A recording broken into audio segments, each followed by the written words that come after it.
Comme vous venez de le voir dans ce reportage, c'est dans les locaux du nouveau temple de Simidi, le Centre international de mission, de délivrance et d'intercession, que s'est tenue cette 25e édition du Jeûne d'Esther international de Ouagadougou. Le fondateur de ce mouvement, le prophète Emmanuel Sawadogo, a fait d'une pierre deux coups en dédicaçant à Dieu ce joyau baptisé du nom du lion de la tribu de Juda. Les temps forts avec Ezaï Demtounda et Colette Kombari Balogué. Une pierre posée en 2012. Les chrétiens engagés de jour comme de nuit dans les travaux, et voici le prix de l'effort. Le temple, le lion de la tribu de Juda, sort de terre.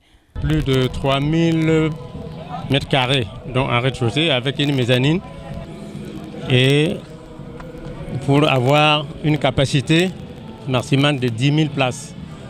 En ce samedi 4 décembre 2021, date de la dédicace, l'occasion est donnée aux pères de la nouvelle génération de revenir sur l'impact des noms attribués aux églises et en même temps interpeller le couple pastoral. Première chose, Pipi boum le miel. prophète Emmanuel, Prophète Emmanuel. pasteur Émilie, Pasteur Émilie. serviteur de la jeune génération. Vous Vous avez cru qu'en disant le lion de la tribu de Juda, vous allez rugir. Dieu dit, c'est d'abord vous êtes immolé. La croix. Le lion de la tribu de Juda là, est vainqueur. Mais il a été vainqueur par quel moyen? Par l'œuvre de la croix. Sa victoire, c'est sur quoi? Premièrement, sur le péché. Victoire sur les démons. Le temple de la tribu de Juda. Le lion de la tribu de Juda. Chaque fois que vous allez vous tenir là-bas, c'est pas pour prêcher d'abord la prospérité. C'est pas pour prêcher que les gens seront élevés. C'est d'abord l'agneau immolé. Le cérémonial de la dédicace par l'onction d'huile des portes a fait place à un moment de prière pour le couple pastoral et la remise des clés du temple. Pour le fondateur du Simidi, cette œuvre est la concrétisation de la matérialisation de la foi.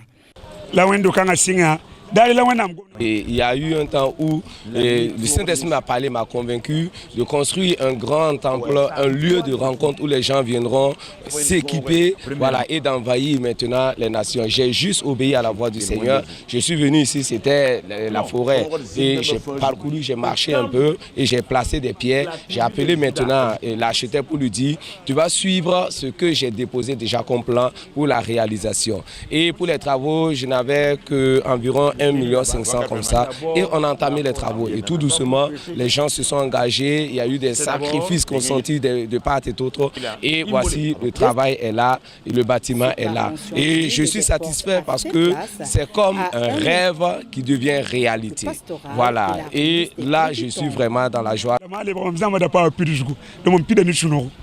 Présent à la cérémonie, politiques, coutumiers et religieux se réjouissent de ce que le Seigneur a fait. Ce temple est la manifestation effectivement de l'œuvre de Dieu.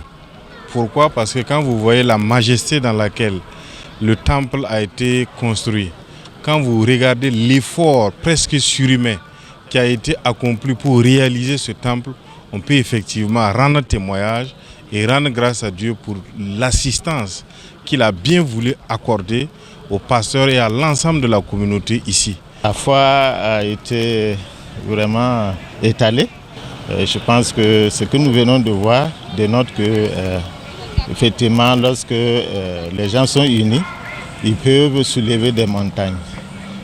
C'est pas à pas que nous a montré que cette église-là s'est construite véritablement dans l'union, et cela a abouti effectivement à une œuvre gigantesque à la gloire justement de Dieu. Comme le nom l'indique, le temple du lion de la tribu de Juda.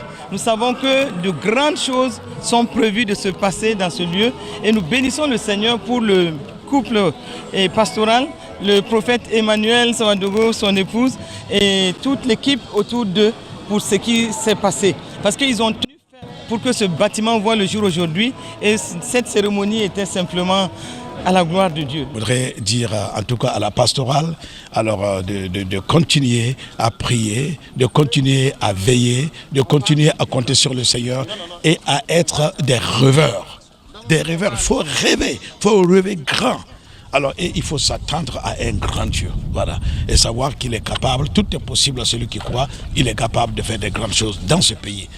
Pour que non seulement on ait des grands bâtiments, mais que les gens découvrent Dieu, qu'ils découvrent Christ, la vérité.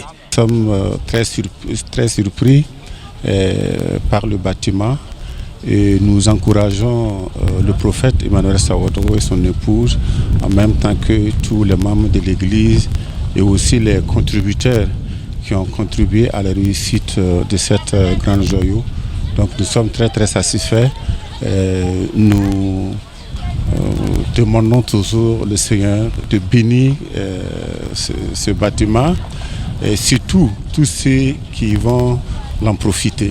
Le temple, le lion de la tribu de Juda, c'est en tout 18 portes, 42 fenêtres, une mezzaline, outre l'espace d'occupation réel, le tout bâti sur un terrain de 6 hectares.